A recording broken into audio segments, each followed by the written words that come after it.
Bom, agora eu quero a família toda bem reunidinha aí na sala, porque nós vamos a um bate-papo que vai nos remeter a velhas histórias.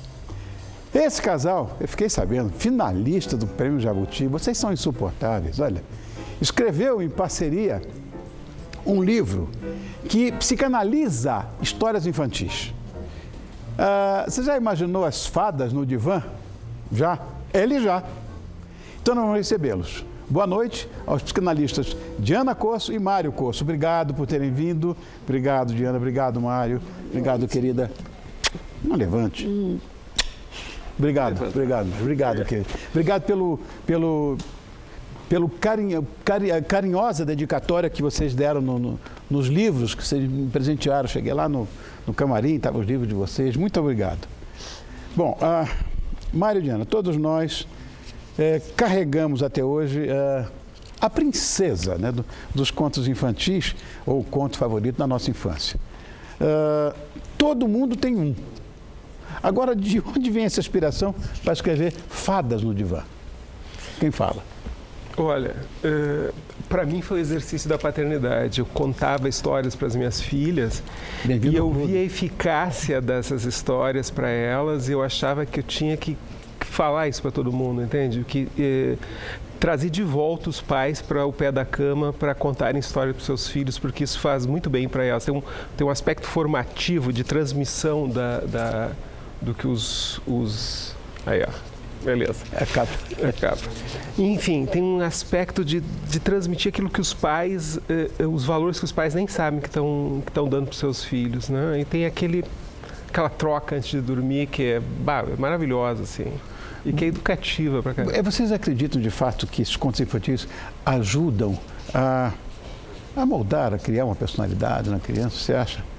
Na verdade, o que nós transmitimos não é o que a gente diz, é o que a gente de fato é. É o que a gente de fato revela, não só com os nossos atos, porque as crianças são safas, são observadoras, mas com as nossas fantasias. Partilhar nossas fantasias com as crianças, assim, não porque, então, como uma fábula, né? Eu vou te contar tal história para isso, partilhar de verdade, partilhar no sentido de viver junto, de se deixar narrar, de ter prazer com as mesmas ficções e fantasias, nos revela para elas. E a nossa verdade sempre é melhor do que as mentiras que a gente conta sobre nós mesmos. Então, nós descobrimos, para nossa surpresa, que um casal de pais laicos, enfim, acabou transmitindo nossos valores pela via da ficção, pela via das histórias. Isso não foi planejado. Isso brotou na nossa família. E a nossa família é toda movida a histórias. Histórias que a gente trouxe para elas e histórias que elas foram trazendo para nós. E este livro, Fadas no Divã, é a herança da infância das nossas filhas. É um livro de 2005 e principalmente da paixão narrativa do Mário, e que junto com elas foi criando histórias que ninguém sabia onde iam dar. Mas todas elas revelavam nossas verdades. É que tem uma história que é particular, que foi a história que deu a virada, assim, ó. Eu inventei para elas uma história, inventei e elas criaram junto a história de um vampiro vegetariano. É uma contradição inteira. E a lógica paradoxal. É a lógica... Não, mas assim, ó, que era? Que história mesmo? Eu não sabia o que queria dizer para elas, mas aquilo começou a sair, elas se engataram e amaram o vampiro vegetariano, que era um vampiro que não gostava de sangue. Então era um absurdo, era um contrassenso. Um vampiro sem lugar, porque ele não era deslocado, né? Quando eu parei para pensar na história, eu descobri que eu estava fazendo para elas e elas estavam... A história que é uma história delas, porque a gente tem um casamento misto, a Diana é judia, eu sou católico. Então, a gente não tinha o que transmitir para elas. O que elas são? Elas são vampiros vegetarianos, ou seja, elas são esse sujeito que está em dois lugares ao mesmo tempo, que ao mesmo tempo... Né, depois esse vampiro descobre que ele é vegetariano porque a mãe dele era uma falsa vampira. Então tem toda uma trama por trás que coloca essa dupla origem. Então ele era um sujeito de dupla origem e que não sabia. Que é as nossas filhas, que elas nunca sabem se elas são judias ou não são, se dizem judias, mas são católicas. Quer dizer, e a gente, como a gente é laico, não tinha... O que você vai ensinar para uma criança que se tu não tem uma religião para passar? Tu acaba ensinando mais histórias, né, da tradição oral, assim. Agora, em tese são judias. Sim, Em tese, elas são judias e são católicas, porque o judaísmo é matrilinear e o catolicismo é patrilinear. Exatamente. É verdade, As duas coisas. Agora, eu vou dizer uma coisa. Algumas dessas histórias me assustavam muito. E nós sabemos, quer dizer, e vocês mais do que ninguém, que são psicanalistas, são pessoas que têm uma formação acadêmica nesse sentido e sabem que esses contos foram todos, vamos dizer, dourados, ou pela Disney, ou sei lá por quem, porque os verdadeiros são pavorosos. E são horrorosos, os fins são trágicos, é tudo sangue, morte, incesto, as coisas são muito pesadas. Eu tinha, por exemplo, medo da fada, da Rainha Má, da Branca de Neve. Eu achava ela assustadora. E outra coisa também, que tem gente aqui na produção que não vê o Bambi de jeito nenhum porque a mãe do Bambi morreu. A filha do Disney deixou de falar com o pai porque a mãe do Bambi morreu. O que esses momentos representam nessa história das fadas no divã? É que tem a questão da orfandade muito importante nos contos de fadas, né? Ninguém tem pai. Aliás, ninguém tem mãe. Porque assim, ó, sair de casa e ter que se dar conta de que você vai ter que se virar sem pai nem mãe é o destino de qualquer um de nós, não é verdade? Então, matar os pais simbolicamente... Me assustava terrivelmente. Ela Que senhorinha. Bom, mas pensa bem, se não tiver uma representação dessas, como é que a gente vai lidar com o lado monstruoso da nossa mãe? Correto! A nossa mãe tem um lado monstruoso Sem e dúvida. O pai também. Sem ogros e bruxas, a gente, não ogro bacana que nem o Shrek, né? A gente não vai conseguir traduzir os nossos pesadelos. Todo medo que ganha forma, ele não vira angústia. A gente sabe do que ter medo. Interessante isso. E um medo que não tem objeto, ele nos consome. A gente se derrete, vai acabar no hospital achando que está morrendo do coração. Então, se a gente sabe que tem medo da bruxa, do bicho embaixo da cama, do ogro, aquilo não vira... Aquilo a gente sabe aonde está, que cara tem, e a gente sabe como evitar. De certa forma, você materializou aquilo, né? E é uma formação emocional, né, Mário? Que Os contos de fadas, eles dão para as crianças uma narrativa, né? Porque senão, a criança... Nós somos uma narrativa, a gente tem que dar conta das coisas do mundo. E os contos de fada, o horizonte deles é a vida em família. Não existe um mundo externo, é a floresta, é o medo da floresta, e a floresta é o mundo, né? É sair para o mundo, é largar os pais e a mãe, né? Então, são imagens simbólicas que dão para as crianças uma possibilidade delas traduzir o que elas sentem. E, claro, a criança, a seu modo, ela é uma filósofa, né? Ela pensa, ela quer saber, tenta entender o que está acontecendo, e os contos de fadas dão elementos para ela poder criar uma narrativa. E essa evolução? Porque passaram essas princesas todas da Disney, que eu falei do Disney, né? Citei porque a mãe do Bambi morreu. Mas por que essa evolução? Hein, Diana? Que são todos evoluídos, né? A mãe do Bambi morreu primeiro para nos oferecer uma imagem inesquecível do medo do abandono materno.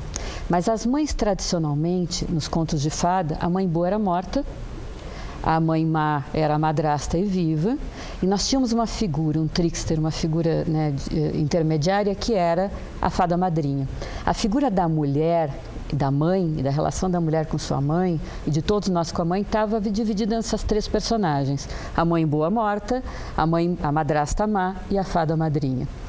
Isso foi se transformando com o passar do tempo, até chegar neste momento em que aquela bruxa, né, que há pouco apareceu, vira Angelina Jolie, né? Então, a Malévola, né? A Malévola é assim como uma história que veio antes, que é um divisor de águas nos contos de fadas, que se chama Valente. Atualiza a relação da mulher com a sua mãe no sentido de uma busca de ambas por uma identidade feminina, por um jeito de ser mulher, por uma descoberta de quais são nossos valores, do que a gente pode. As princesas mudaram porque as mulheres mudaram. E aí os príncipes também mudaram, com exceção do Ronivon, né? Que vai ser um príncipe para sempre, né?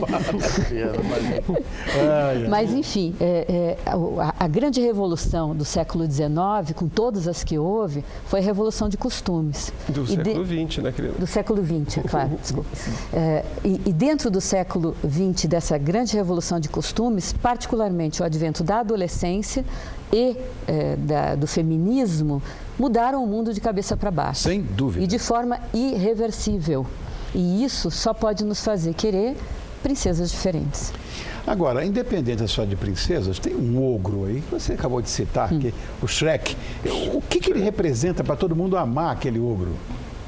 É porque os contos de fada, o seguinte, eles são personagens unidimensionais, né? Sim. O Shrek, ele traz para a literatura infantil elementos do romance moderno, para as crianças, ou seja, personagens complexos. E ali o que está é a diferença entre o dentro e o fora, a aparência e a essência, né? Tanto nele como na Fiona. Ou seja, eles são feios, mas eles são bons. E quem é bonito é mau. Ele inverte a lógica e supõe que tu tem que prestar atenção no interior, né? Eu não percebi essa história, mas é exatamente isso, não é? A tal da lógica paradoxal. Exato, e porque assim, as crianças já têm condições de perceber isso, entende? É um enriquecimento do conto de fada, a ideia do personagem complexo, né? Porque no conto de fada é unidimensional. Você começa bom, você vai bom até o fim. Se é mal e não tem troca, né? É um personagem simples e fixo. É o enriquecimento do papel do pai também, dúvida, né? Ele tem que ser, dentro de casa, ele tem que ser um homem de bem. Não basta ser um grande homem e dentro de casa ser um calhorda. Então, o pai, na família nuclear moderna, é um homem que tem que ser genuinamente bom de coração, como o Shrek. Agora, passando dessas histórias clássicas para as contemporâneas, como é o caso do Shrek, o que a gente tem? Qual a diferença dos clássicos? Vamos falar do Perrault, por exemplo, que com a Gata Borralheira, Cinderela, ou mesmo o Pinóquio, o Peter Pan, mesmo a Turma da Mônica, do meu amigo Maurício de Souza. O que mudou nessa... É que muda, na medida que muda o mundo. Por exemplo, Peter Pan. Crescer não era uma questão de crescer ou não crescer. Ninguém se colocaria essa questão no mundo antigo, arcaico, porque era muito ruim ser criança. A criança não era valorizada, a criança só era valorizada se crescesse e depois de crescer. Então, não era bom ser criança, né, como é hoje. Então, na medida que a infância começou a ser protegida, ela ficou um lugar aquecido, então vale a pena talvez pensar em crescer ou não. E essa é a essência da questão de Peter Pan, essa mudança na concepção que a gente tem da infância. O que nós temos visto, e vocês devem ver isso sempre em consultório, essa síndrome de Peter Pan, das pessoas que não quererem crescer. Para não enfrentar. Não é fácil ser adulto. Não é fácil mesmo. Ser adulto é um filme de terror. E a gente não pode pedir para sair, né? Não tem jeito, é inexorável isso, né? Mas pode tentar não entrar. Mas eu acho que tem uma propaganda enganosa também. Eu acho que metade é propaganda enganosa, porque é muito ruim ser adolescente também. A gente diz que não, mas isso é outra discussão. Adolescente, eu vou dizer, para mim foi um terror também. E para criar meus filhos, que eu era pai com guarda, também foi um terror. Isso não vai mudar, né? Mas eu digo mesmo, estou falando de infância, é muito ruim virar adulto, meu Deus do céu. Então mas Peter é bom Pan lembrar que ser criança também não é fácil, que a gente sofre muita angústia, muito medo. Por exemplo, o Peter Pan é um menino que fica tentando conquistar o amor da mãe para sempre, por isso que ele não pode crescer, né? A mãe, a senhora Darling, tinha um beijinho guardado no canto da boca que ela não deu para nenhum de seus 3 filhos. Ela só entregou para o Peter Pan, porque ele nunca cresceu. Então, ele conservou para sempre o sorriso, o primeiro sorriso dos dentes de leite. Então, é difícil crescer também, porque a gente fica muito feio depois que cresce. A gente fica muito verdadeiro, muito complexo. E os pais precisam ver que a gente é gente, né? E a gente não ficou aquele príncipe, aquela princesa idealizado. Então, crescer também é duro para os pais, por isso que a senhora Darling gostava mesmo era do Peter Pan. Olha, eu quero agradecer muito a presença de vocês, que aliás foi uma luta para trazer vocês aqui.